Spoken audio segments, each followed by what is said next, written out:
فلا هادي له ونشهد أن لا إله إلا الله وحده لا شريك له ونشهد أن سيدنا ونبينا وشفيعنا وحبيبنا وسندنا وقائدنا وإمامنا محمدا عبده ورسوله أرسله الله إلى كافة للناس بشيرا ونذيرا وداعيا إلى الله بإذنه وسراجا منيرا صلى الله تعالى على خير خلقه محمد وآله وأصحابه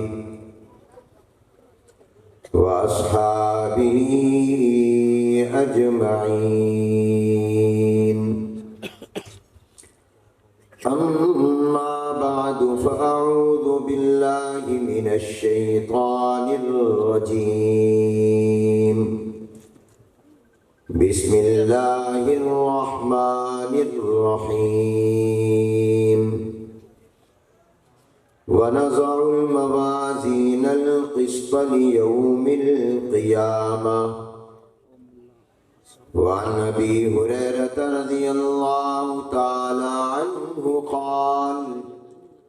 قال النبي صلى الله عليه وسلم: كلمتان حبيبتان إلى الرحمن خفيفتان على اللسان ثقيلتان في الميزان سبحان.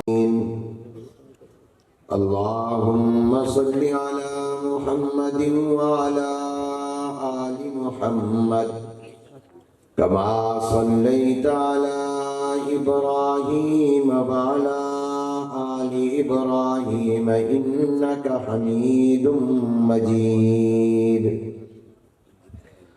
اللهم بارك على محمد وعلى آل محمد كما باركت على إبراهيم وعلى آل إبراهيم إنك حميد مجيد.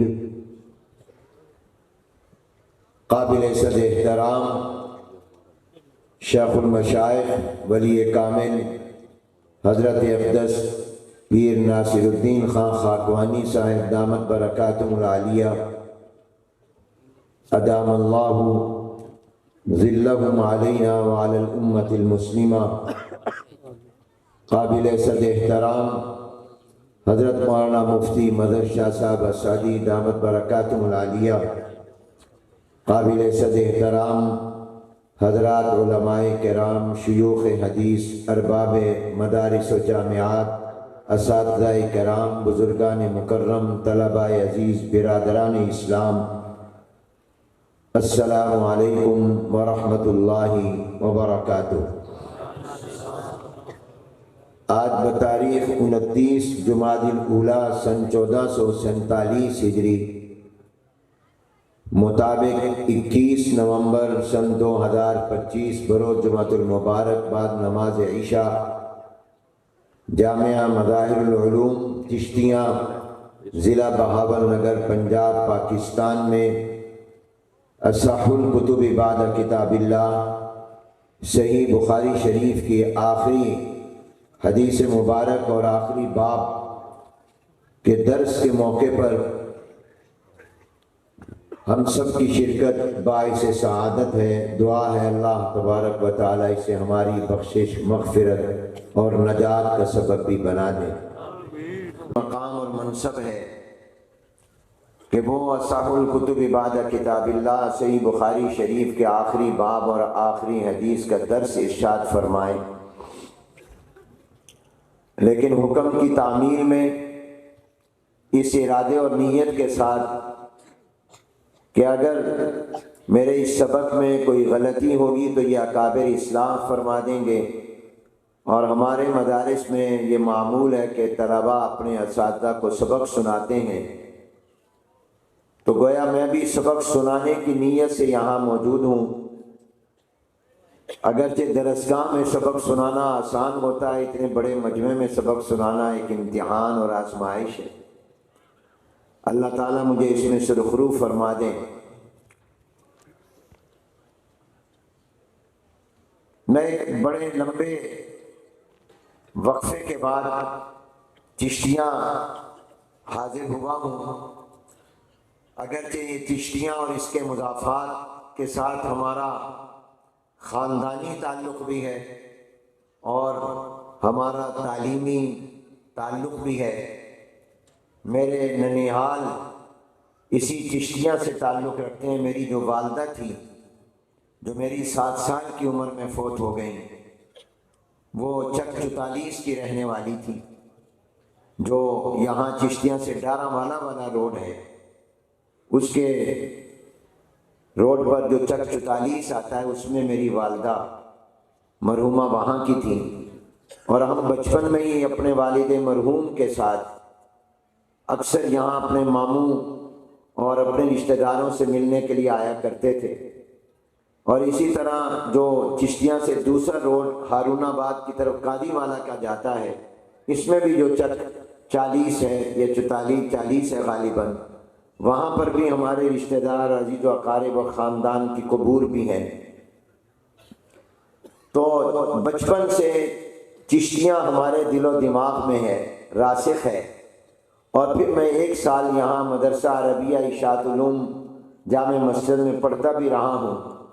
میں نے ثانیہ کا سال، قدوری کا سال یہاں پڑھا۔ حضرت مولانا عبدالعزیز صاحب رحمۃ اللہ علیہ میرے جد امجد حضرت مولانا خیر محمد صاحب رحمۃ اللہ علیہ کے شاگرد بھی تھے اور ان کے خلیفہ بھی تھے۔ اور اسی طرح حضرت مولانا خدا بخش صاحب رحمۃ اللہ علیہ، جو بعد میں پھر خیر المدارس کے استاد رہ گئے، وہ بھی یہاں پڑھاتے تھے، میرے استاد تھے۔ تو چشتیاں کے ساتھ ایک قلبی اور دلی تعلق ہے اور خاندانی تعلق بھی ہے، لیکن مصروفیات کی وجہ سے میں یہاں حاضر نہ ہو سکا، اور بڑے عرصے کے بعد یہاں آیا ہوں۔ اور یہاں جب سے پہنچا ہوں، اہل چشتیاں کی جو محبت دیکھی، تو حال ہی میں بنگلہ دیش کا جو سفر ہوا، اور بنگلہ دیش کے مسلمانوں نے جتنی محبت دی تھی، تو چشتیاں والوں کی محبت یہ تو میں نہیں کہہ سکتا کہ اس کے اوپر غالب آ گئی، ہاں یہ ضرور کہہ سکتا ہوں کہ اس کے قریب قریب ضرور پہنچ گئی۔ ہمارا بھی چند دن پہلے بنگلہ دیش کا سفر ہوا، اور میں تو صرف 4 دن کے لیے وہاں گیا۔ قائد ملت اسلامیہ حضرت مولانا فضل الرحمان صاحب دامت برکاتہم العالیہ، اللہ ان کی عمر میں برکت دے، اور بہت سے اکابر علماء وہاں تشریف لے گئے۔ اور ڈھاکہ میں 15 نومبر بروز ہفتہ ایک تاریخ ساز عظیم الشان ختم نبوت کانفرنس ہوئی، جس میں بلا مبالغہ مسلمانوں کا سمندر تھا، لاکھوں کا اجتماع تھا۔ اور اس کانفرنس کے فوری نتیجہ یہ ہوا کہ وہاں کی وہ تجارتی کمپنیاں جو قادیانیوں کی تھیں اور بڑے پیمانے پر وہاں وہ کاروبار کرتی تھیں، مسلمانوں نے اس کانفرنس کے نتیجے میں الحمدللہ ان کا بائیکاٹ کر دیا، اور وہاں پر ختم نبوت کے عقیدے کے تحفظ کی ایک بہت بڑی بنیاد اجتماعی طور پر وہاں قائم ہو گئی۔ وہاں کے لوگوں میں علماء سے محبت، دین سے محبت، میں کئی بار پہلے بھی جا چکا ہوں، مگر اس دفعہ جو محبت دیکھی وہ بلا شبہ بے مثال تھی۔ اور اگرچہ پاکستان 2 لخت اور 2 ٹکڑے ہو گیا، اور یہ 2 لخت اور 2 ٹکڑے ہوا سیاستدانوں کی لڑائی سے۔ اکثر مولوی کو مجرم بنایا جاتا ہے، جبکہ پاکستان کو توڑنے والا مولوی نہیں ہے، سیاستدان ہے۔ مشرقی پاکستان اور مغربی پاکستان، یہ دو حصوں میں تقسیم جو ہوا، یہ علماء کی وجہ سے نہیں ہوا، یہ علماء نے تو جوڑنے کی کوشش کی۔ یہ اس وقت کے جو حکمران تھے اور اس وقت کے جو اسٹیبلشمنٹ تھی اور اس وقت کے جو فوجی تھے اور اس وقت کے جو حکمران تھے، ہوا۔ ہم نے تو ان سے کہا کہ ہم اس بنگلہ دیش کے شہر ڈھاکہ میں آئیں گے جس میں پاکستان کا پرچم اور جھنڈا ہمارے عالم دین حضرت مولانا ظفر احمد عثمانی رحمۃ اللہ علیہ نے لہرایا تھا، اور ہم اس مغربی پاکستان سے آئے ہیں جس کے شہر کراچی میں پاکستان کا پہلے مرتبہ 14 اگست کو جھنڈا شیخ الاسلام علامہ شبیر احمد عثمانی رحمۃ اللہ علیہ نے لہرایا تھا۔ ہم ان کی اولاد ہیں جنہوں نے پاکستان بنانے میں، پاکستان بچانے میں، پاکستان کے جھنڈے لہرانے میں کردار ادا کیا۔ تو آپ کے اس شہر ڈھاکہ میں بھی ہمارے عالم حضرت مولانا ظفر احمد عثمانی رحمۃ اللہ علیہ نے پاکستان کا پہلا پرچم لہرایا تھا، اور پاکستان جہاں سے ہم آئے ہیں وہاں بھی ہمارے عالم دین شیخ الاسلام علامہ شبیر احمد عثمانی رحمۃ اللہ علیہ نے پاکستان کا جھنڈا لہرایا۔ ہم آپ کے پاس محبت کا، پیار کا، وحدت کا پیغام لے کر آئیں گے۔ اگرچہ ہمارے اور آپ کے درمیان جغرافیائی تقسیم آ گئی، بارڈر بن گیا، ملک دو بن گئے، لیکن ہمارے دلوں میں کوئی تقسیم پیدا نہیں ہوئی۔ ہم الحمدللہ آپ سے محبت کرتے تھے، کرتے ہیں اور کرتے رہیں گے، اور وہ بھی محبت کرتے ہیں۔ آج بھی بنگلہ دیش کے کئی مدارس میں اردو زبان میں تمام درس نظامی کی تعلیم اردو زبان میں ہو رہی ہے، اور جہاں پوری تعلیم اردو زبان میں نہیں بنگلہ زبان میں ہے، وہاں بھی اردو کو بطور مضمون وہ بڑی اہمیت کے ساتھ پڑھاتے ہیں تاکہ ہمارے علماء کے علوم سے بھی وہ فائدہ اٹھا سکیں۔ اور وہ چاہتے ہیں کہ ہم پاکستان اپنے بچوں کو بھیجیں دینی علم حاصل کرنے کے لیے۔ یہ تو ہماری حکومت نے رکاوٹ ڈالی ہوئی ہے کہ یہ تعلیمی ویزا نہیں دیتے۔ اگر یہ تعلیمی ویزا بنگلہ دیش کے مسلمانوں کے طلب بچوں کو دیں تو بہت بڑی تعداد وہاں سے یہاں دینی علم حاصل کرنے کے لیے آنا چاہتی ہے، اور حکومت کو چاہیے کہ وہ ان کو تعلیمی ویزا دے، کیونکہ جو بھی یہاں سے مدارس میں تعلیم حاصل کر کے جائے گا وہ پاکستان کا سفیر بنے گا، وہ پاکستان کا ایمبیسڈر بنے گا، وہ پاکستان کا خیر خواہ بنے گا، اور اس سے پاکستان کے عوام اور علماء کا ان ملکوں کے عوام اور علماء سے دوستی اور تعلق قائم ہوگا۔ ملکوں کے اندر حکومتوں کی سطح پر صرف تعلقات نہیں ہوتے، عوام کی سطح پر جو تعلقات ہوتے ہیں وہ زیادہ مضبوط ہوا کرتے ہیں۔ اور صرف بنگلہ دیش نہیں، میں تو دنیا کے کئی بر اعظموں میں اور 50 سے 55 ملکوں میں جا چکا ہوں۔ ہر ملک کے مسلمان یہ چاہتے ہیں کہ اب اپنے بچوں کو حافظ قاری عالم بنانے کے لیے ہم پاکستان بھیجیں، اور یہ کتنا بڑا اعزاز ہے پاکستان کا۔ جبکہ ہمارے ہاں عصری تعلیم کا تو یہ حال ہے کہ کسی نے اگر اعلیٰ تعلیم حاصل کرنی ہو انجینئرنگ میں، سائنس میں اور میڈیکل میں یا کسی بھی جدید مضمون میں، تو وہ یہاں سے آکسفورڈ، کیمبرج، برطانیہ، امریکہ، فرانس، یورپ، دنیا کے اور ملکوں میں جاتا ہے، اور وہ ڈالر اور پاؤنڈ میں بھاری بھاری فیسیں بھی ادا کرتا ہے، اور وہاں پر اعلیٰ تعلیم حاصل کر کے آئے تب اس کے اوپر لوگ زیادہ اعتماد کرتے ہیں کہ یہ وہاں سے ڈاکٹر بن کے آیا ہے، یہ وہاں سے انجینئر اور سائنسدان اور لائر بن کر آیا ہے۔ لیکن کیا یہ پاکستان کے علماء کی کتنی بڑی خدمت ہے کہ انہوں نے دینی تعلیم کے اعتبار سے پاکستان کو بھکاری نہیں بنایا، بلکہ پاکستان کو دنیا میں دینی تعلیم پہنچانے والا بنایا ہے۔ یہ مدارس اور علماء کی برکت ہے کہ دینی تعلیم کے لیے یہاں کے لوگ باہر جانے کی بجائے وہاں سے یہاں آنا چاہتے ہیں کہ ہمارے بچے پاکستان میں حافظ قاری اور دین کے عالم بنے۔ گویا ہمارے علماء نے، ہمارے مدارس نے، ہمارے اکابر نے اتنی محنت کی ہے کہ پاکستان کو نہ صرف یہ کہ خود کفیل دینی علوم میں بنایا بلکہ دینی تعلیم کے اعتبار سے پاکستان کو ایکسپورٹ کرنے والا بھی بنایا کہ یہاں سے عالم اور حافظ اور قاری باہر جائے۔ تو بہرحال آپ حضرات کی محبت، اہل چشتیہ کی محبت دیکھ کر خوشی ہوئی، دل باغ باغ ہوا، اور مجھے یقین ہے کہ انشاءاللہ یہ محبت اللہ کی رضا کے لیے ہے، اور اللہ کی رضا کے لیے جو محبت ہوتی ہے وہ محبت انسان کے تکمیل ایمان کا ذریعہ بنتی ہے۔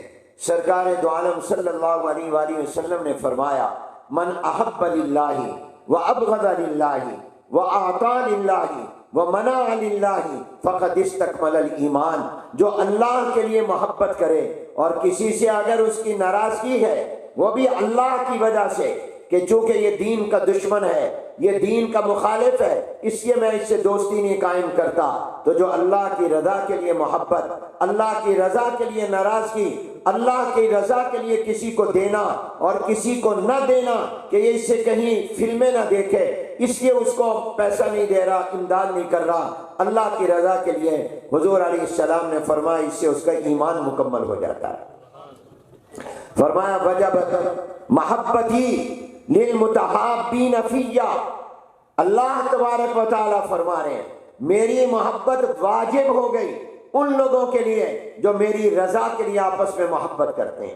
وجبت محبتی للمتحابین فیہ والمتجالسین فیہ والمتزاورین فیہ والمتبادلین فیہ، جو مجھ خدا کی رضا کی خاطر ایک دوسرے سے محبت کرتے ہیں، ایک دوسرے سے ملاقات کرتے ہیں، ایک دوسرے کے ساتھ مل کر بیٹھتے ہیں، ایک دوسرے پر خرچ کرتے ہیں، اللہ فرماتے ہیں ان کے لیے میری محبت واجب ہو گئی ہے۔ اور آپ کا یہاں آنا، آپ کی ہماری کوئی رشتہ داری نہیں ہے، آپ اللہ کی رضا کے لیے آئے ہیں، دین کے رشتے سے آئے ہیں۔ ہم نے بنگلہ دیش سے کہا کہ آپ کا ہمارا رشتہ لا الہ الا اللہ محمد الرسول اللہ کا ہے، ہمارا فلسطین اور غزہ کے مسلمانوں سے رشتہ لا الہ الا اللہ محمد الرسول اللہ کا ہے، ہمارا کشمیریوں سے رشتہ لا الہ الا اللہ محمد الرسول اللہ کا ہے، ہمارا برما، بوسنیا، افغانستان، ہندوستان، امریکہ، برطانیہ، پوری دنیا کے مسلمانوں سے جو ہمارا رشتہ ہے وہ لا الہ الا اللہ محمد الرسول اللہ کی بنیاد پر ہے، اور جو رشتہ لا الہ الا اللہ محمد الرسول اللہ کی بنیاد پر ہوتا ہے وہ نسبی اور خاندانی اور خونی رشتوں سے بھی زیادہ طاقتور ہوا کرتا ہے۔ بلال حبشی تو حبشہ کے رہنے والے تھے، سہیب تو روم کے رہنے والے تھے، سلمان تو فارس کے رہنے والے تھے رضی اللہ تعالیٰ عنہ مجمعین، لیکن کس رشتے نے ان کو حضور کے خاندان کا فرد بنا دیا کہ حضور علیہ السلام فرماتے ہیں سلمان تو میرے گھر کا فرد ہے، سلمان منا، سلمان ہم میں سے ہے، اہل بیت کا فرد ہے۔ کس چیز نے حضرت بلال حبشی کو ایسا بنایا کہ عمر بن خطاب کہتے ہیں کہ بلال تو ہمارا سردار ہے، انت سیدنا۔ یہ کیا تھا؟ یہ وہی تو رشتہ تھا جو کلمے کا رشتہ تھا۔ تو ایمان کا رشتہ، یہ جو روحانی اور ایمانی رشتہ ہوتا ہے یہ خونی رشتے سے بھی زیادہ مضبوط ہوا کرتا ہے، یہ نسبی رشتے سے بھی زیادہ طاقتور ہوا کرتا ہے، اور یہی رشتہ آپ کا اور ہمارا ہے۔ اللہ اس رشتے کو قائم رکھے اور ہمارا خاتمہ بھی ایمان پر اور اسی رشتے اور تعلق پر اور حضور علیہ السلام کی نسبت پر ہو۔ حضور کی نسبت ختم نبوت کا عقیدے پر رہو گے تو یہ نسبت قائم ہے، اگر خدا نخواستہ اس عقیدے میں کمزوری آ گئی تو پھر نسبت رسول جو سب سے بڑی دولت اور نعمت ہے صلی اللہ علیہ وسلم وہ ختم ہو جائے گی، پھر جو جھوٹا ہوگا اسی سے آپ کا نسبت ہو جائے گی۔ تو اللہ تبارک و تعالی ہماری اس محبت کو قائم رکھے۔ حضرت انس بن مالک رضی اللہ تعالیٰ عنہ جناب نبی کریم صلی اللہ علیہ وسلم کے وہ خادم ہیں جنہوں نے 10 سال حضور علیہ السلام کی دن رات صبح و شام خدمت کی ہے، اور اتنے اعلیٰ طریقے پر خدمت کی ہے کہ حدیث میں آتا ہے کہ سرکار دو عالم صلی اللہ علیہ وسلم کبھی ان کو اوئے بھی نہیں فرمایا، اور کبھی یہ بھی نہیں فرمایا انس یہ کام کیوں کیا، یہ کام کیوں نہیں کیا، کبھی حضور کی زبان پر کیوں نہیں آیا اور کبھی اوئے نہیں آیا۔ اور محدثین فرماتے ہیں کہ جہاں یہ حضور علیہ السلام کے کمال اخلاق ہیں کہ سرکار دو عالم صلی اللہ علیہ وسلم نے اپنے خادم کو کبھی کوئی ناراضگی کا جملہ اوے اور کیوں بھی نہیں فرمایا، یہ حضور کے کتنے اعلیٰ اخلاق ہیں۔ لیکن وہاں فرمایا جاتا ہے اور اہل علم کہتے ہیں کہ اس میں اس صحابی کا بھی کمال خدمت معلوم ہوتا ہے کہ انہوں نے خدمت اتنے اعلیٰ طریقے پر کی کہ سرکار دو عالم صلی اللہ علیہ وسلم کو کبھی ناراض ہونے کا موقع ہی نہیں دیا۔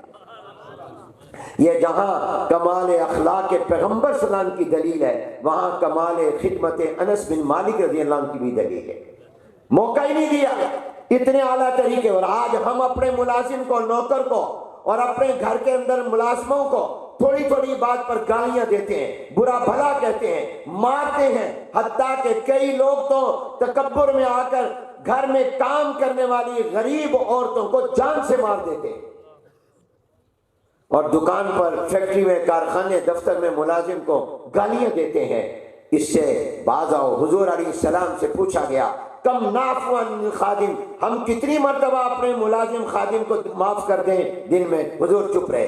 حضور علیہ السلام کو یہ سوال پسند نہ آیا کہ پوچھا جائے کتنی مرتبہ اس کی غلطی معاف کریں۔ پھر دوبارہ سوال ہوا، حضور خاموش رہے۔ پھر تیسری مرتبہ سوال ہوا تو سرکار دو عالم صلی اللہ علیہ وسلم نے فرمایا 70 مرتبہ تو معاف کرو نا۔ اب 70 کا عدد بھی یہ نہیں کہ 71ویں غلطی پر نہ معاف کرو، بلکہ 70 کا عدد جو ہے یہ صرف یہ ہے کہ بہت زیادہ معاف کرو، متعین عدد نہیں ہے، تکثیر کے لیے، بیان کثرت کے لیے ہے۔ استغفر لهم او لا تستغفر لهم ان تستغفر لهم 70 مرة، حضور سے کہا جا رہا ہے عام منافقین کے لیے 70 مرتبہ معافی مانگے، مغفرت کر دے۔ اس کا معنی نہیں کہ آپ اگر 70 مرتبہ کریں تو معافی، یعنی جتنی بھی کریں گے ان منافقین کی مغفرت نہیں ہوگی۔ تو فرمایا جا رہا ہے کہ 70 مرتبہ تو اپنے خادم کو اس کی غلطی پر معاف کر دو ایک دن میں، یومیہ۔ اب کون خادم ہوگا جو دن میں 70 مرتبہ غلطی کرے؟ زیادہ زیادہ 2 غلطیاں 3 کر لے گا، 4 کر لے گا۔ فرمایا 70 مرتبہ بھی غلطی کرے۔ تو سرکار دو عالم حضور اکرم صلی اللہ علیہ وسلم کے یہ اخلاق ہیں۔ حضور علیہ السلام کہ یہ صحابی انس بن مالک رضی اللہ تعالیٰ عنہ فرماتے ہیں کہ ایک صحابی نے حضور علیہ السلام سے پوچھا متی الساعہ، قیامت کب آئے؟ حضور علیہ السلام کی یہ سوال مختلف مواقع پر مختلف لوگوں نے کیے۔ آپ صلی اللہ علیہ وسلم نے ہر سوال کرنے والے کو سوال ایک ہی طرح کا جواب الگ الگ دیے۔ ہمارے طلباء نے پڑھا، اساتذہ نے پڑھایا، حدیث جبریل علیہ السلام نے، حدیث جبریل علیہ السلام کی وہی حیثیت ہے جو قرآن کریم میں سورہ فاتحہ کی۔ سورۃ الفاتحہ ام الکتاب ہے، قرآن کا خلاصہ ہے۔ اس لیے اللہ نے ہر نماز کی ہر رکعت میں، خواہ وہ نماز فرض ہو، واجب ہو، سنت ہو، نفل ہو، اس میں اللہ نے ہر رکعت میں سورہ فاتحہ کا پڑھنا اس لیے ضروری رکھ دیا، ہر رکعت میں، تاکہ پورا قرآن تو تم نہیں پڑھ سکتے، قرآن کا خلاصہ تو دوہرا لیا کرو ہر رکعت میں۔ اس لیے ہر رکعت میں قرآن کی یہ سورہ فاتحہ ضرور پڑھی جاتی ہے۔ یہ ام القرآن ہے، خلاصہ ہے قرآن کا۔ اسی طرح حضور علیہ السلام کی لاکھوں احادیث کا جو خلاصہ ہے وہ حدیث جبریل علیہ السلام ہے۔ فاتحہ ام الکتاب ہے اور حدیث جبریل ام السنہ ہے، سنت کا خلاصہ ہے حضور کی حدیث کا۔ اس میں آتا ہے جبریل علیہ السلام نے پوچھا قیامت کب آئے گی؟ تو ان کو حضور علیہ السلام نے وہ جواب نہیں دیا جو دوسرے پوچھنے والے، ان کو فرمایا من مسئول عنہا بعالم من السائل، جتنا تمہیں پتا اتنا مجھے پتا۔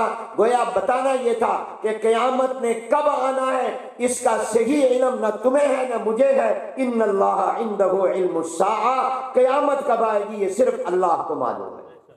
مرزا غلام احمد دجال و کذاب نے دعویٰ کیا کہ احادیث صحیحہ میں آیا ہے، یہ براہین احمدیہ جو اس کی کتاب ہے اس میں اس کا یہ دعویٰ منقول ہے، اور کہتا ہے احادیث لفظ جمع بولا، گویا ایک نہیں کہا کئی حدیثیں، اور حدیثیں بھی ضعیف نہیں، کہتا صحیح حدیثیں۔ احادیث صحیحہ میں آیا ہے کہ 14ویں صدی آخری صدی ہے، یہ اس کا دعویٰ موجود ہے۔ آپ بتائیے 14ویں صدی آخری صدی بنی، دنیا ختم، قیامت آ گئی، یا ابھی 15ویں صدی چل رہی ہے؟ بولو، جو سمجھ رہے ہیں وہ جواب دو۔ تو بولو اس نے جھوٹ بولا یا سچ بولا؟ اس کی بات صحیح ہوئی یا غلط ہوئی؟ تو جو جھوٹ بولے وہ نبی ہو سکتا ہے، اور جو نبی ہو، جو جھوٹا ہو وہ نبی نہیں ہو سکتا، جو نبی ہو وہ جھوٹا نہیں ہو سکتا۔ اس نے کہا 14ویں صدی آخری صدی ہے، اس کے بعد قیامت آ جائے گی، دنیا ختم ہو جائے گی۔ کہاں ختم ہوئی ہے؟ 15ویں صدی میں ہم جا رہے ہیں۔ 1447 سال ہے، اور گویا 1414ویں صدی ختم ہو کر اوپر 47واں سال گزر رہا ہے۔ 15ویں صدی نصف گویا ہونے والی ہے۔ تو ان کو جواب دیا حضور علیہ السلام نے، سید الملائکہ حضرت جبریل علیہ السلام کو، مل مسئول عنہا بعلم من السائل۔ اور اسی بخاری شریف میں ایک اور صحابی نے پوچھا یا رسول اللہ قیامت کب آئے؟ تو حضور علیہ السلام نے فرمایا اذا وسد الامر الى غیر اہلہ فانتظر الساعہ، جب کوئی کام اور ذمہ داری نااہل کے حوالے ہو جائے گی پھر قیامت کا انتظار کرو۔ نااہل جب حکمران بن جائیں، ذمہ دار بن جائیں کسی بھی کام کے، کسی بھی شعبے میں، تو وہ قیامت، آپ مثال سے یوں سمجھیں کہ اگر آپ گاڑی کی ڈرائیونگ سیٹ پر اناڑی کو، نااہل کو بٹھا دیں، جو ڈرائیور گاڑی چلانا نہ جانتا ہو، تو بتاؤ پھر سواریوں کے لیے قیامت ہی آئے گی کہ نہیں آئے گی؟ وہ قبرستان ہی پہنچائے گا نا۔ حضور علیہ السلام نے فرمایا اذا وسد الامر الى غیر اہلہ فانتظر الساعہ۔ مگر حضرت انس بن مالک رضی اللہ تعالیٰ عنہ جو واقعہ نقل کریں، فرمایا میں بیٹھا تھا، ایک صحابی نے پوچھا یا رسول اللہ متی الساعہ، قیامت کیا ہے، کب آئے گی؟ تو سرکار دو عالم صلی اللہ علیہ وسلم فرمایا، مسلم شریف میں یہ روایت ہے، ما اعددت لہا، تو نے تیاری کیا کی؟ قیامت کا وقت پوچھنے کا سوال اہم نہیں ہے، علی اسلوب الحکیم جواب دیا۔ یہ سوال مت کرو، یہ بتاؤ اصل تو کہ تم نے تیاری کیا کی ہے، اگر قیامت آ جائے تو تمہاری تیاری موجود ہے؟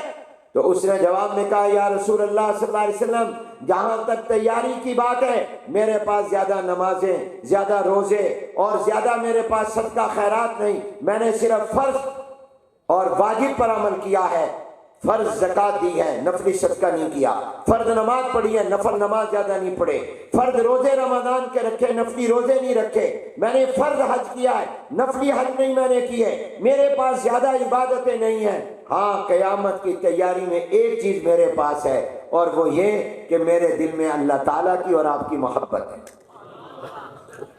میرے دل میں اللہ تعالیٰ کی اور آپ کی محبت ہے۔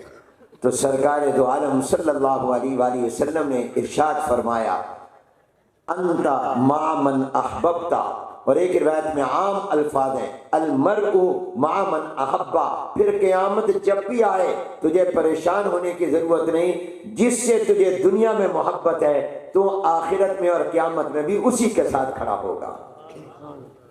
حضرت انس بن مالک رضی اللہ عنہ فرماتے ہیں جس دن میں نے کلمہ پڑھا اور میں مسلمان ہوا، اس دن مجھے خوشی ہوئی تھی، اور زندگی کی سب سے بڑی خوشی مجھے اس دن ہوئی جب میں کفر و شرک کے اندھیروں سے توحید اور ایمان کے نور اور روشنی میں آ گیا۔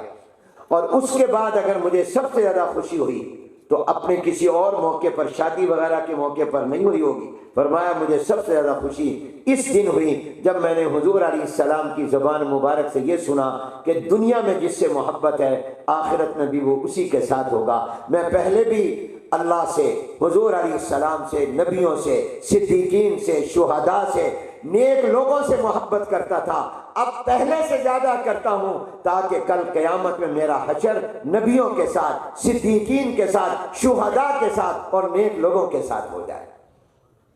چشتیہ کے دوستوں اور بھائیوں، مضافات سے آنے والے دوستوں اور بھائیوں، اگر دنیا میں محبت کسی فلمی اداکار کے ساتھ ہوگی، اگر دنیا میں محبت کسی فنکار کے ساتھ ہوگی، اگر دنیا میں محبت کسی کھلاڑی کے ساتھ ہوگی، اگر دنیا میں محبت کسی شرابی زانی بدماش کے ساتھ ہوگی، تو قیامت میں حشر بھی اس کے ساتھ ہوگا۔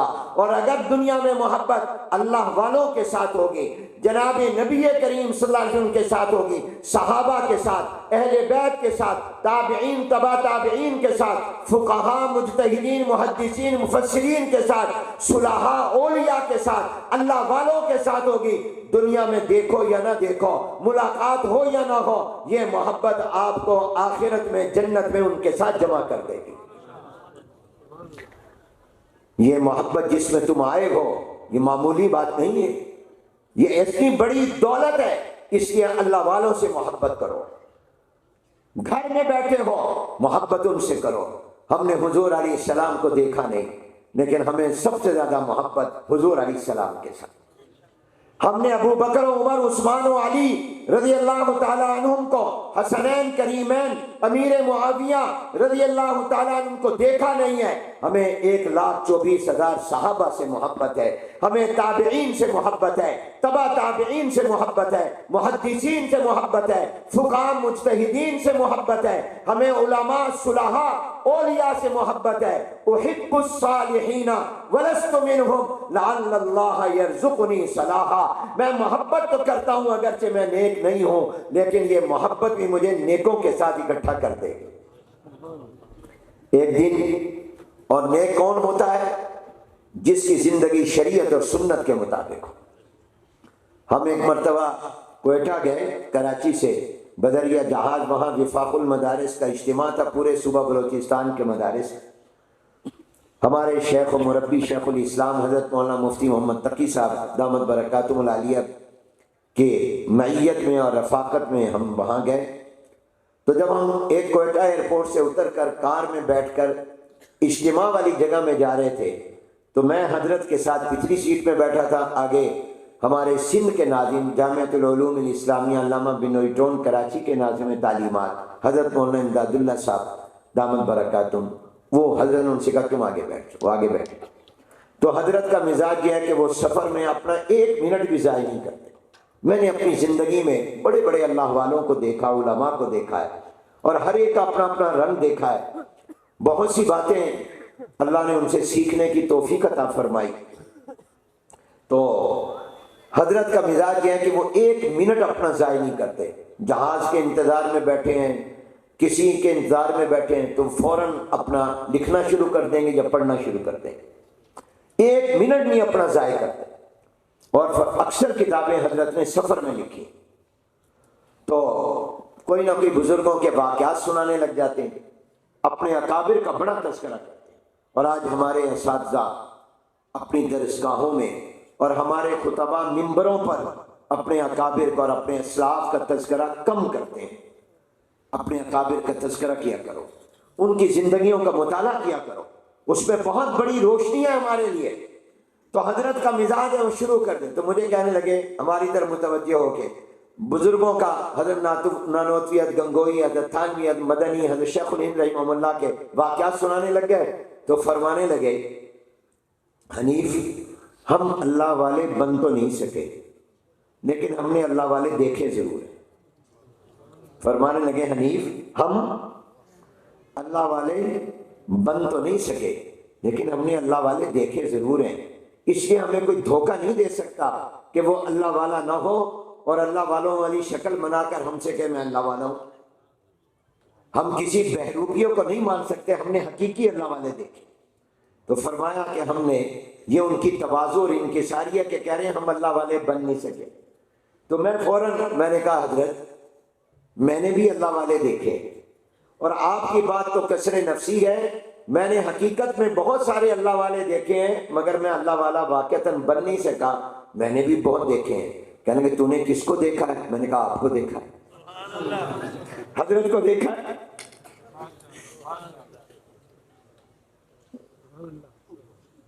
تو ہمارے اکابر میں عاجزی، تواضع، انکساری، آج تو میں آ گئی ہم سب میں، حب جا۔ میرا اصلاحی تعلق حضرت مفتی محمد تقی صاحب دامت برکاتہم سے، وہ میرے شیخ ہیں۔ تو مجھے خط میں لکھا، چونکہ وہ بات سب کے فائدے کی ہے تو میں عرض کر دیتا ہوں۔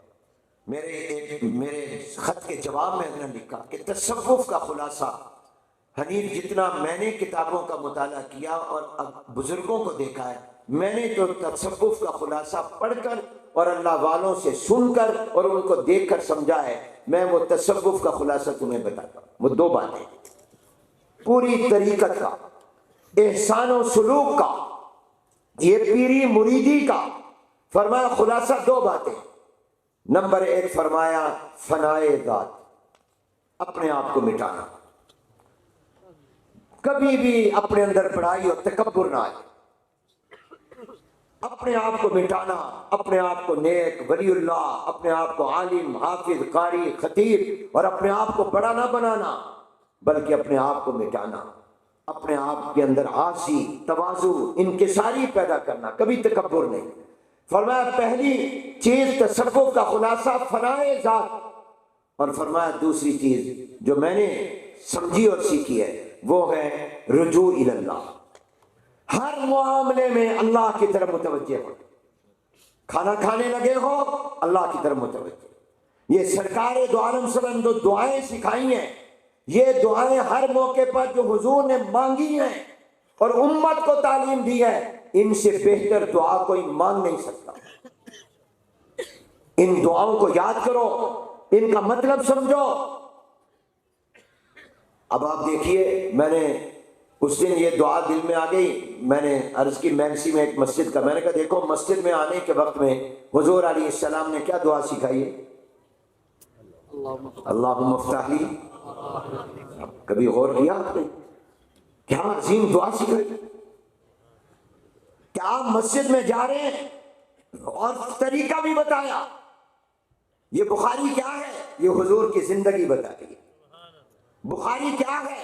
حضور کی سنت بتا رہی ہے۔ یہ تمام کتب احادیث کیا ہیں؟ یہ میرے پیغمبر کی زندگی ہے۔ حدیث کس کو کہتے ہیں؟ یاد رکھیے، حدیث چار چیزوں کا نام۔ نمبر ایک، حدیث نام ہے حضور کے فرمان کا، قول کا۔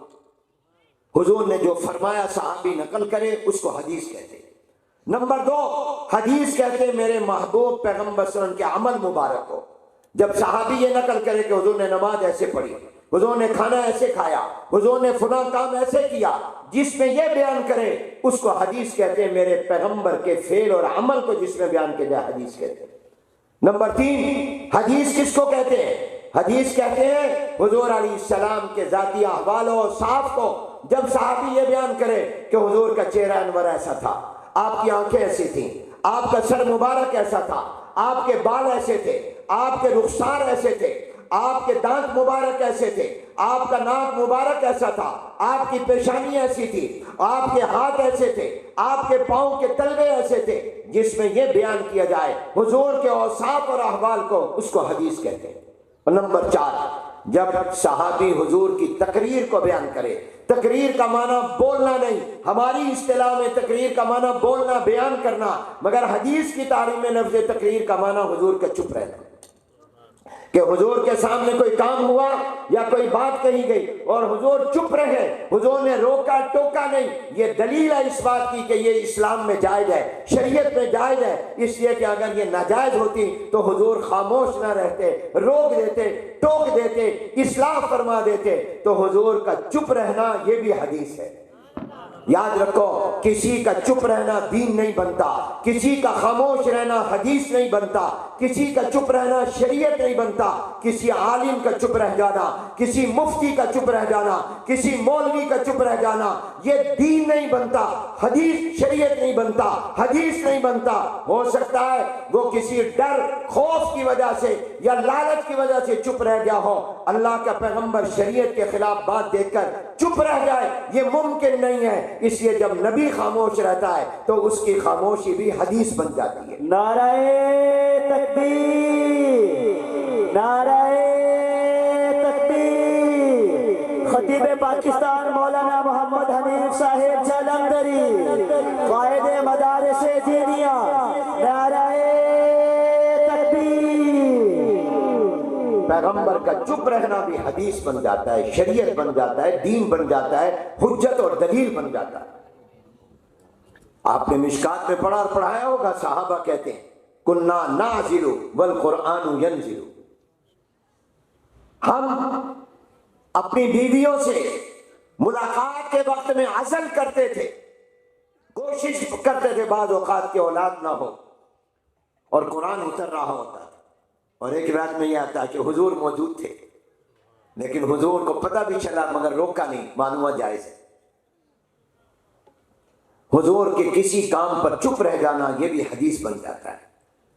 اسی لیے تو موسیٰ علیہ السلام وعدے کے باوجود حضرت خضر علیہ السلام نے جب کشتی توڑ دی، بچے کو قتل کر دیا اور بغیر اجرت کے دیوار ٹھیک کر دی، حالانکہ موسیٰ علیہ السلام نے وعدہ کیا تھا، ان کو حضرت خضر علیہ السلام نے طالب علم، اور میں سمجھانے کے لیے کہتا ہوں مثال کے طور پر، اپنے مدرسے میں داخل شرطیں لگا کر کیا تھا، بغیر شرطوں کے نہیں کیا تھا۔ گویا مدرسوں میں فارم داخلہ پر شرطیں لکھ دینا یہ غلط نہیں ہے، قرآن سے ثابت ہے۔ شرط لگائی، چپ رہو گے، بولو گے نہیں؟ موسیٰ علیہ السلام نے کہا بالکل، لیکن جب حضرت خضر نے کشتی توڑ دی بولتے تو گویا ان کی شریعت کے اندر یہ چیزیں جائز ہو جاتی، جبکہ موسیٰ علیہ السلام کی شریعت میں کسی کا نقصان کرنا، کسی بے گناہ کو ماننا جائز نہیں تھا، اس لیے وعدے کے باوجود بول پڑے، خاموش نہیں رہے۔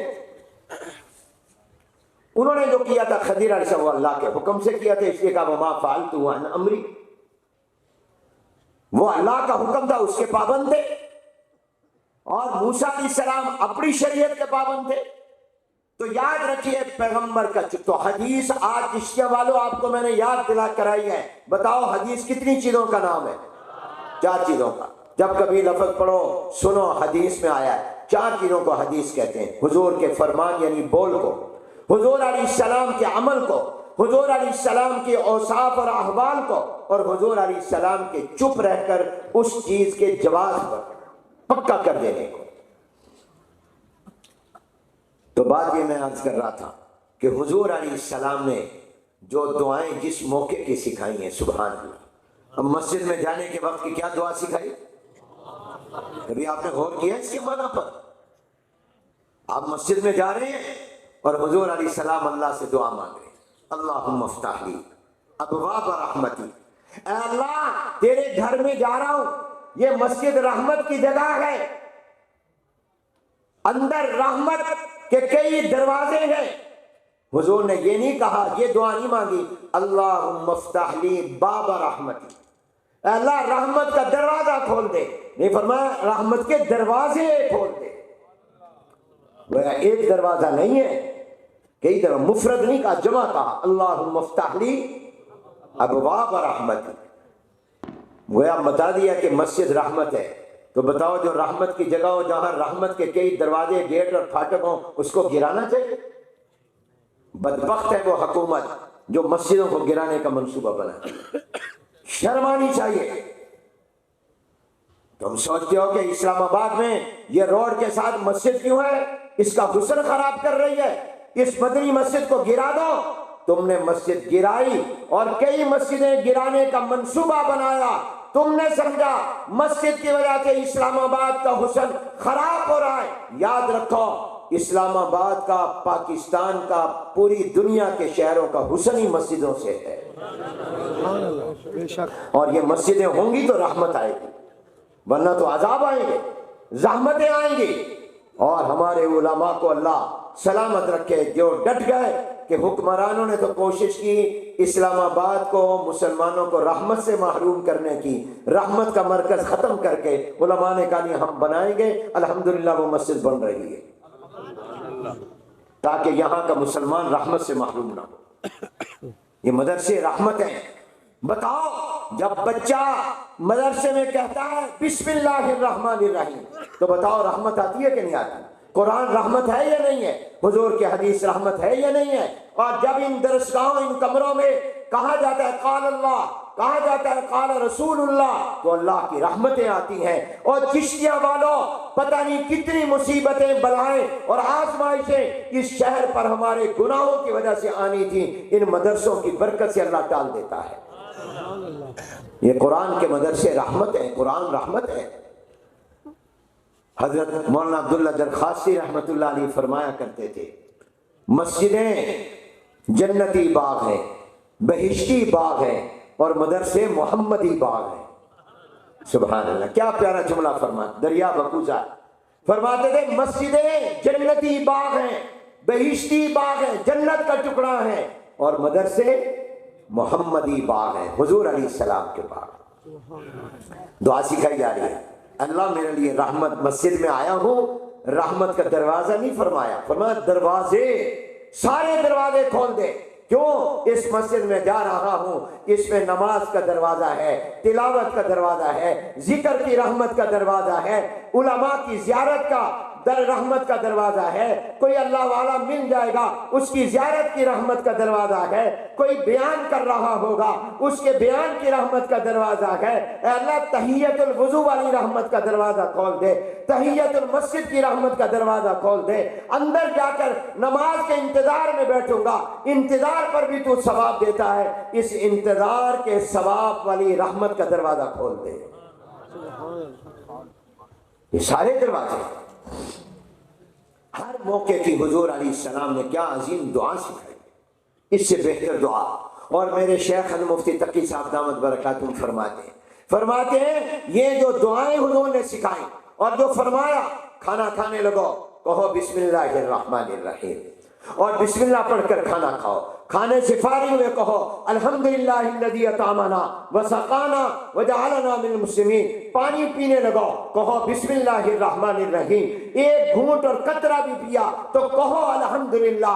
فرمایا مسجد میں جا رہے ہو تو کہو اللہم افتح لی ابواب رحمتک، مسجد سے نکل رہے ہو تو کہو اللہم انی اسألک من فضلک، اور جب تم بیت الخلاء میں لیٹرین میں قضائے حاجت کے لیے جا رہے ہو تو جانے سے پہلے کہو اللہم انی اعوذ بکا من الخبث والخبائث، من الخبث والخبائث دونوں طرح ہے، اور نکلو تو کہو غفرانکا، سونے لگے ہو تو کہو اللہ باسمک اموت واحیا، اور سو کر اٹھو تو کہو الحمدللہ الذی احیانا بعد ما اماتنا والیہ النشور۔ صبح دکان پر گئے ہو بسم اللہ پڑھ کر دروازہ کھولو، گھر گئے ہو تو کہو السلام علیکم ورحمت اللہ، گھر سے نکلے ہو تو کہو السلام علیکم ورحمت اللہ۔ میرے شیخ فرماتے ہیں یہ ہر موقع کی دعا جو حضور نے سکھائی اور بتائی اور مانگی، اس میں حکمت یہ ہے کہ بندے کو کہا ہر کام کے وقت میں اللہ کی طرف متوجہ رہے، یہ اللہ کی طرف متوجہ رکھنے کے لیے۔ کاروبار کرنے لگے ہو اللہ کی طرف متوجہ، کھانا کھانے لگے ہو اللہ کی طرف متوجہ، مسجد میں جا رہے ہو اللہ کی طرف متوجہ، قضائے حاجت کے لیے جا رہے ہو اللہ کی طرف متوجہ، نکلے ہو اللہ کی طرف متوجہ، جو کام بھی کرنے لگے ہو اچھی خبر آئے کہو الحمدللہ، بری خبر آئے کہو انا للہ و انا الیہ راجعون۔ یہ تمام جو دعائیں میرے پیغمبر نے سکھائی ہر موقع پر، کیوں؟ تاکہ صبح دوپہر شام دن رات 24 گھنٹے میں بندہ مومن کا کنیکشن اپنے اللہ سے رہے۔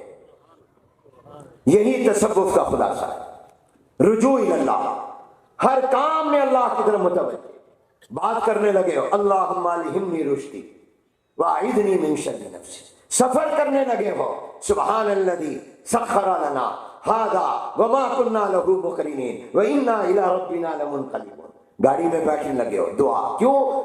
یہ سفر میں جو تم منزل پر خیریت سے پہنچو گے تب پہنچو گے جب اللہ کی رحمت تمہارے ساتھ ہو۔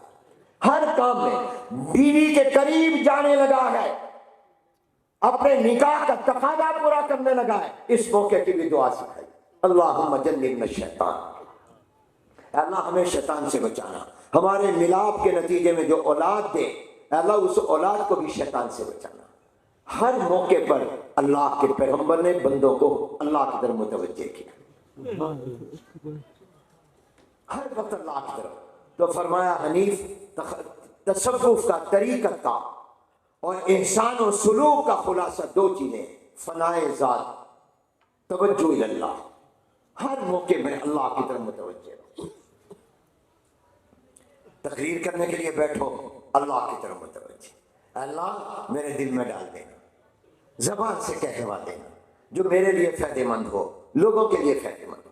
سبق پڑھانے لگے ہو اے اللہ جو میں نے مطالعہ کیا بھولے نہ، جو بات طلباء کے لیے فائدہ مند ہو وہ میری زبان سے کہلوا دینا، دل و دماغ میں ڈال دینا، ہر وقت اللہ کی طرف متوجہ رہو۔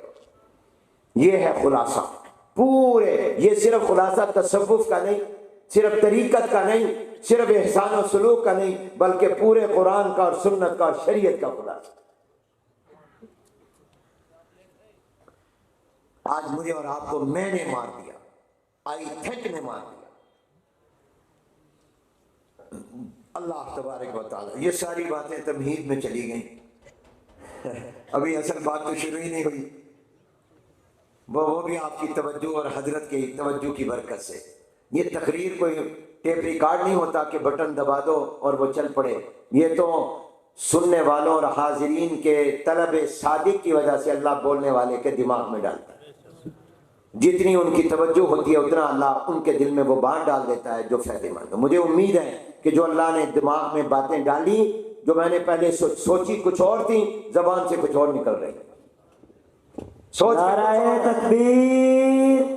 حضرت نے ہماری کتنی تعریف کی، ابھی ذرا زور سے جواب دیں۔ نعرہ تکبیر! نعرہ رسالت! قائد مدارس دینیہ! نعرہ تکبیر! تو سچی بات یہ ہے کہ جب کوئی ہم سے ملتا ہے، محبت کرتا ہے، ہاتھ چومتا ہے، تو ہم اس وقت میں کوشش کرتے ہیں کہ اللہ کی شان ستاری کی طرف متوجہ ہوں، کہ اگر گناہوں کی کوئی نشانی اور علامت اور بدبو ہوتی تو یہ لوگ جو آج ہمارے ہاتھ چوم رہے ہیں، مصافحہ کر رہے ہیں، آگے بڑھ کر آ رہے ہیں، محبت میں اپنے بسترے سردی کی راتوں میں نیند چھوڑ کر آ رہے ہیں، یہ ہمیں ہمارے منہ پر تھوک دیتے۔ یہ اللہ کی شان ستاری ہے کہ اس نے ہمارے عیبوں اور گناہوں پر پردے ڈال دیے۔ اس کو اپنا کبھی کمال نہ سمجھو، ہمیشہ عاجزی، بندے کا کام بندگی اور عبدیت ہے۔ حضور علیہ السلام کی شان رسول ہونا بھی ہے، عبد ہونا بھی ہے، مگر اگر آپ اہل علم سے پوچھیں کہ شان عبدیت اعلیٰ ہے یا شان رسالت اعلیٰ ہے، تو جواب یہ ملے گا کہ شان عبدیت یہ شان رسالت سے بھی اعلیٰ ہے۔ اس لیے اشہد ان لا الہ الا اللہ و اشہد ان محمدً عبدہ پہلے ہے ورسولہ، بولو بعد میں، عبدیت پہلے، بندگی پہلے۔ بندے بن کر رہو، خدا نہ بنو، فرعون نہ بنو۔ تو یہ جو کچھ ہے یہ اللہ کی محبت میں آپ حضرات آئے، اللہ اس کو اپنی بارگاہ میں قبول فرمائے۔ اب وقت چکے، ابھی ویسے بھی مدارس میں تعلیم کا سال پورا نہیں ہوا، ابھی بخاری پوری نہیں پڑھی گئی ہوگی، ابھی رہتی ہوگی۔ یہ صرف انہوں نے مجھے اس برکت میں حاصل شامل کرنے کے لیے کہا آخری سبق پڑھا دے، پڑھ لی ماشاءاللہ۔ اور ماشاءاللہ یہاں چشتیہ میں بہت سے مدارس کے فضلاء ہیں، ہمارے خیر المدارس کے بھی بڑی تعداد میں فضلاء ہیں اور ابناء ہیں، اور ظاہر ہے یہ ہمارے روحانی فرزند ہیں، تو ان سے مل کر بھی بہت خوشی ہوتی ہے اور دل سے دعائیں نکلتی ہیں، اللہ تعالیٰ ان کے علم کو نافع بنائے، یہ ہمارا صدقہ جاریہ ہے۔ ہم گناہوں کی وجہ سے اگر پیچھے رہ گئے، جنت کے قابل نہ بھی ہوئے، تو ان کی برکت سے اللہ ہمیں جنت میں بھیج دے گا انشاءاللہ۔ تو ماشاءاللہ یہ تو خوشی کی بات ہے کہ پوری ہو گئی۔ تو اب وقت جو استاد محترم نے بخاری پڑھائی وہی انشاءاللہ، چونکہ اس مجمع میں تو ظاہر ہے کہ ملے جلے لوگ ہیں، علماء بھی ہیں، مگر تاجر بھی ہیں، صنعت کار بھی ہیں، عوام بھی ہیں، تو اس مجمع کے لیے بات تو اس مجمع کے مطابق ہی ہوگی۔ درسگاہ کی بات، بہت سی باتیں ایسی ہیں اس کتاب کی جو درسگاہ کے ساتھ تعلق رکھتی ہیں، جو درسگاہ میں ہو سکتی ہیں۔ جی پڑھیں بیٹے، ایک ساتھی سند پڑھنا چاہتا ہے، جی پڑھیں بیٹے۔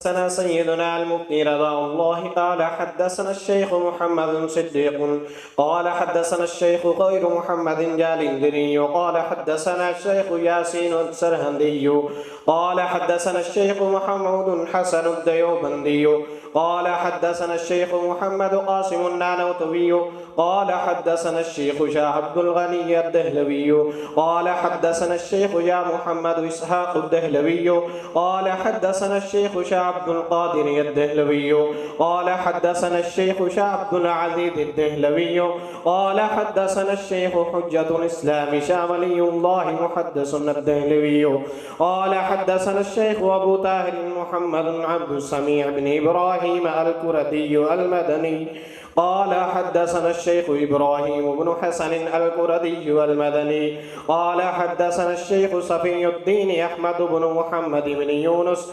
الكشاشي قال حدثنا الشيخ أبو المواهب أحمد بن علي بن عبد القدوس الشنابي قال حدثنا الشيخ شمس الدين محمد بن أحمد بن محمد الأرملي والأنصاري قال حدثنا الشيخ أبو يحيى زين الدين زكريا بن محمد الأنصاري قال حدثنا الشيخ أبو الفضل أحمد بن علي بن حجر الأسقلاني قال حدثنا الشيخ أبو إسحاق إبراهيم بن أحمد التنوحي قال حدثنا الشيخ أبو عباس أحمد بن أبو طالب الحجاج قال حدثنا الشيخ أبو عبد الله حسين بن مبارك الزبيدي قال حدثنا الشيخ أبو الوقت عبد الأول بن عيسى السنجري الحروي قال حدثنا الشيخ أبو حسن عبد الرحمن بن محمد المظفر الشافعي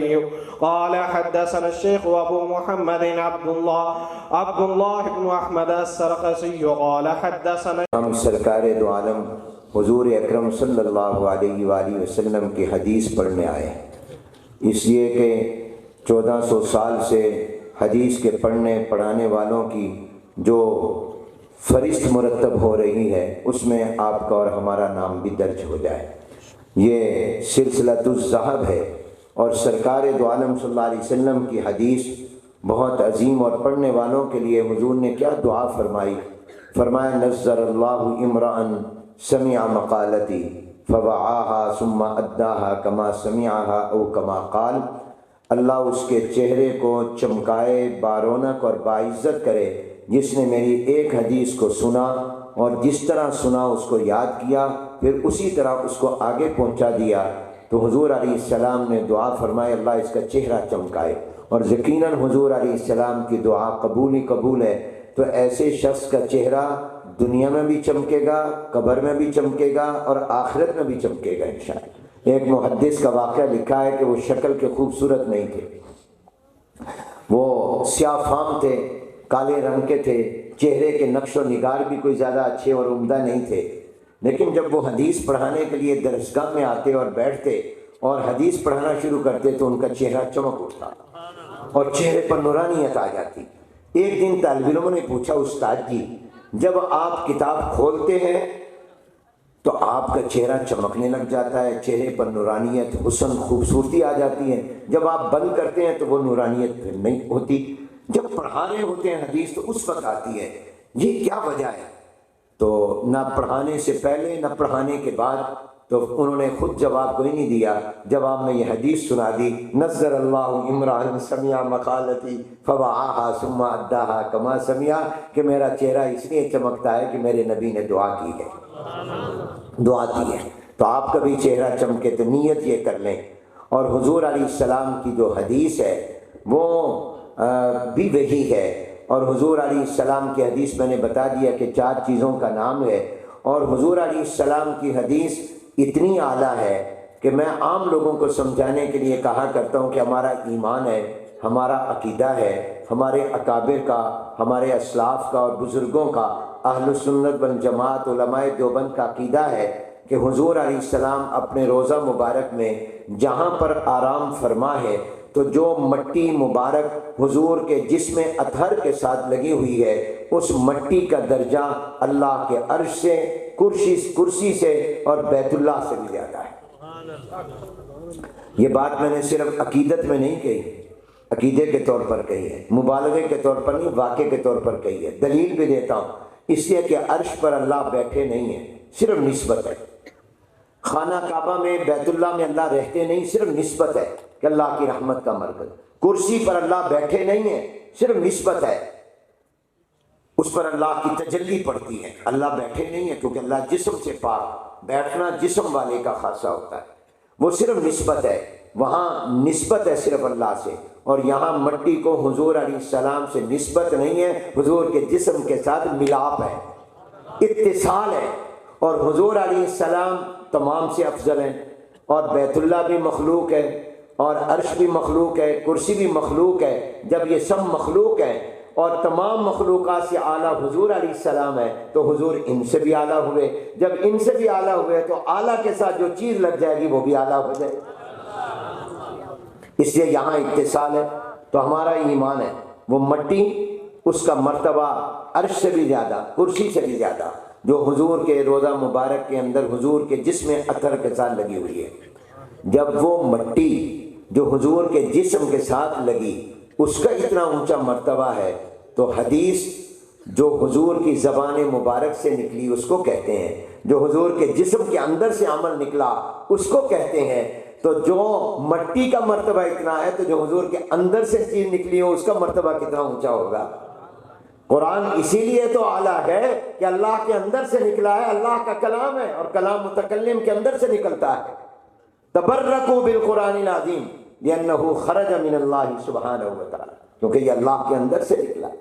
تو بڑی برکت والی یہ مجلس ہے، اور ان کا شکریہ کہ انہوں نے آپ کو بھی بلا لیا، ورنہ تو یہ درسگاہ میں جہاں پوری بخاری پڑھائی تھی وہیں پر یہ باب اور حدیث بھی پڑھا دیتے، مگر ان کا احسان ہے چشتیاں والوں پر کہ انہوں نے آپ کو بلا کر کہا ہم اس سعادت میں آپ کو بھی شریک کر لیں اور آپ کو بھی حضور کی حدیث کے پڑھنے کی برکت اور فضیلت مل جائے۔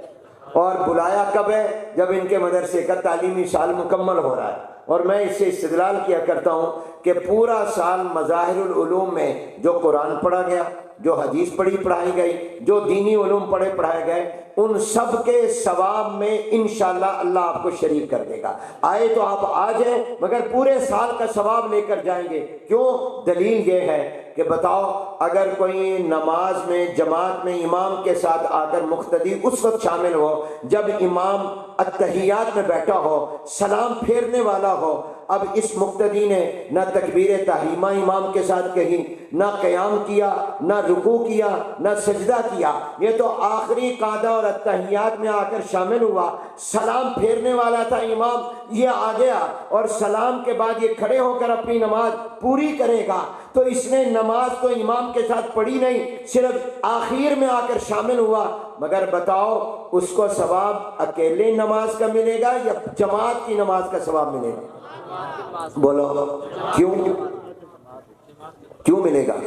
کہ ابھی امام نے سلام سے پہلے آ گئے، تو ابھی مدرسے والوں نے سلام نہیں پھیرا تھا کہ آپ آ گئے۔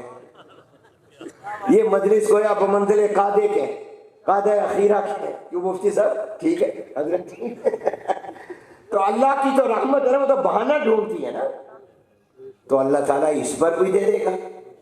اگرچہ ثواب کے دو درجے ہوتے ہیں، ایک اصلی اور ایک فضلی، یہ فضلی ثواب مل جائے گا، اصلی ثواب تو انہی کو ملے گا جنہوں نے پڑھا ہوگا پورا سال۔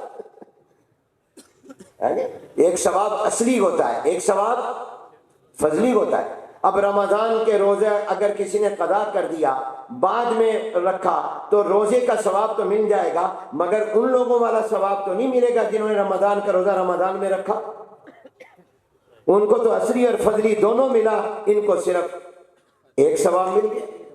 تو آپ کو بھی لیکن ثواب مل جائے گا، اللہ کی رحمت تو بڑی۔ کتاب میں ایک جگہ فارسی کا جملے بول گئے، تو امام بخاری رحمۃ اللہ علیہ نے کس اخلاص کے ساتھ، کس للہیت کے ساتھ اس کتاب کو لکھا کہ اس کو کتنی قبولیت، قرآن کے بعد سب سے زیادہ قبولیت اللہ نے اس کتاب کو عطا کی۔ اور ان کی عادت مبارک یہ ہے کہ یہ اپنے الفاظ کو بہت کم عنوان بناتے ہیں، اکثر نہیں بناتے، یا قرآن کی آیت کو عنوان اور ٹائٹل بناتے ہیں، یا حضور کی حدیث کو، یا صحابہ کے اقوال اور سلف صالحین کے اقوال۔ یہاں بھی آیت کو بنایا کیا؟ باب قول اللہ تعالی وَنَزَعُ الْمَوَازِينَ الْقِسْطَ لِيَوْمِ الْقِيَامَةِ، اللہ تعالیٰ فرما رہے ہم قیامت کے دن حساب کتاب کے لیے ترازویں رکھیں گے۔ اور اس کے بعد امام بخاری نے کہا ان اعمال بنی آدم وقولہم واقوالہم یوزن توزن، فرمایا کہ آدم علیہ السلام کی اولاد کا، بنی آدم کا قول بھی تولا جائے گا اور ان کا فعل بھی تولا جائے گا، جو کچھ زبان سے بات کہتے ہو وہ بھی تولی جائے گی، اس کا بھی حساب دینا ہوگا، جو کام کرتے ہو اس کا بھی حساب دینا ہوگا۔ بنی آدم سے مراد مرد بھی ہیں عورتیں بھی ہیں، یاد رکھیے آدمی صرف مرد کو نہیں کہتے، عورت کو بھی کہتے ہیں۔ آدمی کی جو یا ہے یہ نسبت کی ہے، یہ منسوب ہے آدم کی طرف۔ ہمیں آدمی اس لیے کہا جاتا ہے کہ ہم آدم کی کیا ہے؟ اولاد ہے۔ آدمی وہ جو آدم کی اولاد، ہمارے ابا جان آدم علیہ السلام ہے، تو جس طرح آدم علیہ السلام مردوں کے باپ ہیں، عورتوں کا بھی تو باپ ہیں، جیسے مرد ان کی اولاد ہیں، عورتیں بھی ان کی اولاد ہیں، اس لیے آدمی مرد کو بھی کہا جاتا ہے، عورت کو بھی کہا جاتا ہے، وہ بھی آدمی ہے۔ تو فرمایا اولاد آدم، مرد ہوں یا عورتیں، ان سب کے افعال بھی تولے جائیں گے، اقوال بھی تولے جائیں گے۔ امام بخاری نے اپنا مسلک اور اہل سنت والجماعت کا مسلک بتا دیا، کیونکہ بعض یہ کہتے ہیں کہ سرے سے تولا ہی نہیں جائے گا، بعض کہتے ہیں کہ تولا جائے گا یعنی حساب کتاب ہوگا مگر صرف افعال کا ہوگا، اقوال کا نہیں ہوگا۔ تو امام بخاری رحمۃ اللہ نے فرما دیا نہیں، دونوں کا ہوگا بھی اور دونوں کا ہوگا۔ جو میں اور آپ کام کرتے ہیں اس کا بھی جواب دینا ہوگا، جو زبان سے کہتے ہیں اس کا بھی جواب دینا ہوگا۔ اس لیے پیغام یہ دیا کہ سوچ سمجھ کر کام کیا کرو، سوچ سمجھ کر بولا کرو، ہر بول کو بولنے سے پہلے تول لو، کیونکہ تمہارا بول تولا جائے گا، اس کا حساب دینا ہوگا۔ یہ نہیں کہ جو کچھ زبان سے کہہ دیا بس گیا ہوا میں، تحلیل ہو گیا، فرمایا یہ سب تولا جائے گا۔ آخری باب میں اور آخری مسئلے میں امام بخاری نے مجھے اور آپ کو قیامت کی طرف، قیامت کے حساب و کتاب کی طرف اور قیامت کے میزان عدل کی طرف متوجہ کیا کہ اپنی آخرت کی فکر کرو۔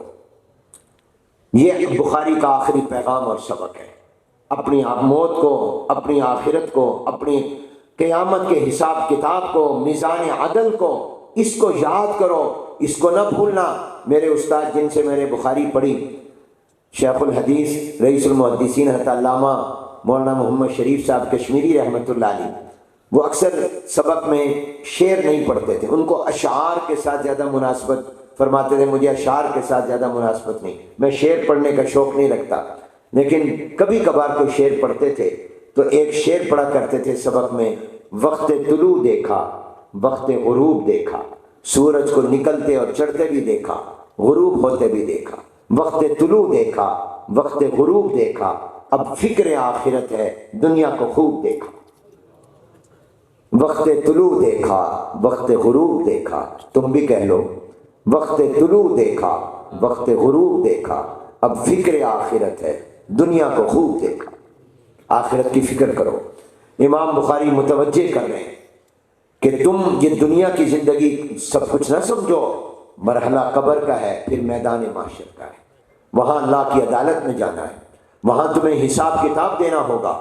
اس لیے جو کام بھی کرو سوچ لو کل اللہ کی عدالت میں اس کا جواب دے سکوں گا۔ کوئی بات بھی کرو تو سوچ لو پہلے کہ کہیں میں کل پکڑا تو نہیں جاؤں گا، اس سے میرے گناہ کا پلڑا بھاری ہوگا یا نیکیوں کا پلڑا بھاری ہوگا۔ ان کو تولا جائے گا اور نیکیاں اور گناہ تلیں گے۔ اور اب تو دنیا میں سائنس نے بتا دیا کہ ہر چیز اعراض کو بھی تولا جا سکتا ہے۔ اور پھر اس کے بعد امام بخاری حدیث لائے ہیں ابو ہریرہ رضی اللہ عنہ سے۔ حضرت ابو ہریرہ حضور علیہ السلام کے بہت جلیل قدر صحابی ہیں، جو حضور کے ساتھ ایمان لانے کے بعد صرف 2.5 سال 3 سال کا عرصہ رہے، لیکن حضور کے در پر پڑے رہتے تھے۔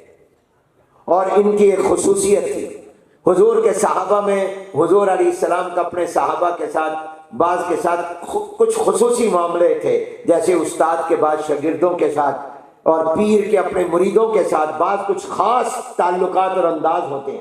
مثلا حدیث میں آتا ہے حضور علیہ السلام کے ایک صحابی تھے جریر بن عبداللہ بجلی رضی اللہ عنہ، جو بڑے خوبصورت تھے، جن کے بارے میں کہا گیا یوسف وہذہ الامہ، وہ حضور کی امت کے یوسف تھے، اتنے خوبصورت تھے۔ تو ان کا ساتھ حضور کا خاص انداز یہ تھا کہ یہ جب بھی حضور کے پاس آتے تھے سرکار دو عالم صلی اللہ علیہ وسلم ان کو دیکھ کر مسکراتے تھے، یہ حضور کو دیکھ کر مسکراتے تھے۔ جب بھی حاضر خدمت ہوتے، جب بھی حضور کی مجلس میں آتے، حضور کے لبوں پر مسکراہٹ آ جاتی اور ان کے ہونٹ پر بھی مسکراہٹ ہو جاتی۔ گویا کیا مقام تھا اس صحابی کا کہ کائنات کا، نبیوں کا سردار، وہ اپنے صحابی کو دیکھ کر مسکرا رہا ہے اور صحابی حضور کو دیکھ کر مسکراہٹوں کا تبادلہ ہو رہا ہے۔ اور حضرت ابو ہریرہ رضی اللہ عنہ کے ساتھ حضور کا معاملہ یہ تھا خاص کہ جب بھی یہ حضور سے ملتے، جب بھی آتے، کہیں آمنا سامنا ہو جاتا تو صرف زبان سے السلام علیکم پر اکتفا نہ ہوتا بلکہ حضور ان سے مصافحہ کرتے۔ یا ابو ہریرہ رضی اللہ تعالیٰ عنہ کی اور حضرت ابو ذر رضی اللہ عنہ کی بھی یہ خصوصیت بیان کی گئی، حضور ان سے مصافحہ فرماتے۔ ایک مرتبہ مدینہ منورہ کے بازار میں کسی گلی میں حضور تشریف لے جا رہے تھے، سامنے سے ابو ہریرہ نے حضور علیہ السلام کو آتا دیکھا تو حضور علیہ السلام کو آتا دیکھ کر ابو ہریرہ چھپ گئے، کھسک گئے اور دوسری طرف چلے گئے۔ جیسے تم شاگرد بھی استادوں کو دیکھ کر کھسک جاتے ہو کہ استاد کی نظر نہ حضور نے دیکھ لیا۔ اب یہ کچھ دیر کے بعد آئے، حضور علیہ السلام سے ملے، حضور نے فرمایا تم کیوں کھسک گئے تھے؟ ہمارے سامنے سے آ رہے تھے، کیوں چلے گئے تھے؟ کہا یا رسول اللہ میرے اوپر نہانا فرض تھا تو میں نے سوچا آپ میرے ساتھ مصافحہ کرتے ہیں جب بھی ملتے ہیں تو میرے ہاتھ تو ناپاک ہیں، میں پاک پیغمبر کے پاک ہاتھوں میں اپنے ناپاک ہاتھ کیوں دوں؟ حضور علیہ السلام نے فرمایا مومن ناپاک نہیں ہوتا، فرمایا مومن ناپاک نہیں ہوتا، یعنی ایسا ناپاک نہیں ہوتا کہ پاک نہ ہو سکے، یا فرمایا مراد یہ ہے کہ اگر کسی پر نہانا فرض ہو جائے تو وہ حکماً ناپاک ہوا ہے، کوئی ہاتھوں پر گندگی تھوڑی لگی ہوئی ہے، کوئی نجاست تھوڑی لگی ہوئی ہے، نجاست حسی تو نہیں ہے، معنوی ہے، کوئی نجاست تو نہیں لگی ہوئی، اس لیے تم آ جاتے مصافحہ کر رہے، ہاتھوں میں تو تمہارے کوئی ناپاکی نہیں ہے۔ مسئلہ بھی سمجھا دیا۔ یہ ہے ابو ہریرہ جن کے ساتھ حضور علیہ السلام نے، جن کو حضور نے دعا دی، اپنی چادر فرمایا بچھاؤ، پھر فرمایا سینے سے لگا لو۔ کہا وہ دن کہ آج کا دن آ گیا، ابو ہریرہ کچھ بھولا نہیں، وہ یہ آخری حدیث نقل کرتے ہیں، آپ بھی میرے ساتھ پڑھ لو سارے۔ عن ابی ہریرہ رضی اللہ تعالی عنہ قال، کوئی زبان خاموش نہ رہے، حدیث کے طالب علم بن جاؤ۔ عن ابی ہریرہ رضی اللہ تعالی عنہ قال قال النبی صلی اللہ علیہ وسلم کلمتان حبیبتان الی الرحمن خفیفتان علی اللسان ثقیلتان فی المیزان سبحان اللہ وبحمدہ سبحان اللہ العظیم سبحان اللہ وبحمدہ سبحان اللہ العظیم سبحان اللہ وبحمدہ سبحان اللہ العظیم۔ حضرت ابو ہریرہ رضی اللہ تعالیٰ عنہ تک ہماری سند متصل، حضور تک۔ ابھی ہمارے عزیز طالب علم نے مدرسوں کا اندر جو علم پڑھایا جاتا ہے اس کا اور کالج اور یونیورسٹی سکول کے علم کا ایک واضح فرق یہ بھی ہے کہ سکول و کالج کا علم مستند نہیں، اس کی کوئی سند نہیں، ہمارے مدرسے کے علم کی حضور تک سند ہے، اللہ تک سند۔ میں نے کس سے پڑھا، اس نے کس سے پڑھا، اس نے کس سے پڑھا، اس نے کس سے پڑھا، آخر میں استاد حضور علیہ السلام آتے ہیں۔ اور قرآن میں اللہ تعالیٰ ہے الرحمن علم القرآن، تو ہمارے مدرسوں کا علم مستند ہے، تو پوری سند ہے حضرت ابو ہریرہ رضی اللہ تعالیٰ عنہ تک اور آگے حضور صلی اللہ علیہ وسلم تک۔ طالب علم نے پڑھی، حضور علیہ السلام نے فرمایا دو کلمے مراد کلام ہے، رحمان کو بہت محبوب ہے، حبیبتان محبوبتان کے معنی میں، رحمان کو یہاں یہ نہیں کہا اللہ کو، اور اللہ کے صفتی نام میں سے کوئی اور بھی نہیں اسماء صفات میں سے، یہ آیا رحمان، اشارہ کیا کہ یہ جو اس کو تھوڑے سے نیکی پر اتنا بڑا اجر مل رہا ہے، یہ رحمان کی شان رحمت ہے، اور یہ جو پڑھے گا اس کے اوپر رحمان کی رحمت والی تجلی پڑے گی۔ فرمایا حبیبتانی، جب یہ کلام رحمان کو محبوب ہے تو ان کا پڑھنے والا بھی رحمان کو محبوب ہے، جو آپ نے پڑھا آپ بھی رحمان کے محبوب ہو گئے۔ حبیبتانی للرحمن خفیفتانی علی، زبان پر ہلکے پھلکے، ان پڑھ بھی بچہ بھی ہر ایک پڑھ لے گا، بھی آپ نے پڑھے ہیں، لیکن ہلکے پھلکے، مشقت کم، ثواب کم ہو جائے، فرمایا نہیں، جب یہ کلام قیامت کے دن میزان عدل میں رکھا جائے گا تو نیکیوں کا پلڑا بھاری ہو جائے گا۔ یہ اس میں کیا چیز ہے جس کی وجہ سے؟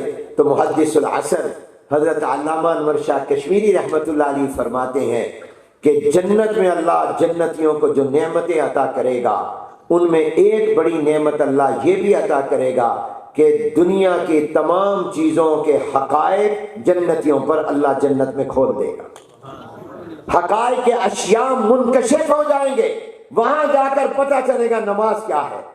آج مجھے اور آپ کو پتہ نہیں کہ نماز کتنی بڑی دولت ہے، یہ جنت میں پتہ چلے گا نماز کیا ہے، روزہ کیا ہے، زکوٰۃ کیا ہے، حج کیا ہے، قرآن کیا ہے، قرآن کی تلاوت کیا ہے، اللہ کا ذکر کیا ہے، تسبیح و تحلیل کیا ہے، صدقہ خیرات کیا ہے، اور ایک دفعہ زبان سے کہنا سبحان اللہ و بحمدہ سبحان اللہ العظیم، اس میں کیا طاقت ہے، اس کے وزن اور اس کی حقیقت اور اس کی ویلیو اور اس کی حقیقت کو اللہ قیامت کے دن کھولے گا، جنت میں اللہ کھول دے گا جنتیوں کو، وہاں پتہ چلے گا۔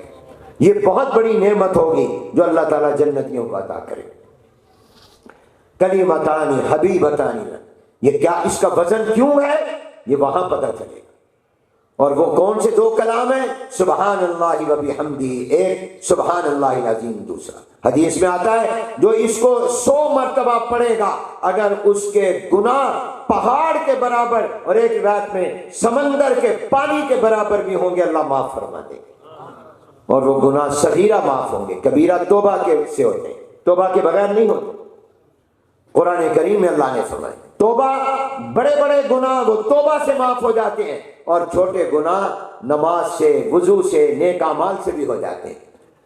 مناظر اہل سنت، قائد اہل سنت حضرت مولانا سرفراز خان صاحب صفدر رحمۃ اللہ علیہ نے جو قرآن کریم کے ان کے درس ہیں جو چھپے ہیں ذخیرۃ الجنان کے نام سے، بڑے عام فہم ہیں، یہ قرآن کے تفسیر جو حضرت مولانا سرفراز خان صاحب رحمۃ اللہ علیہ کی ہے، اس کا مطالعہ کیا کرو، اس کو پڑھو، عام آدمی بھی پڑھے تو اس کو سمجھ میں آئے گی، فائدہ دے گا۔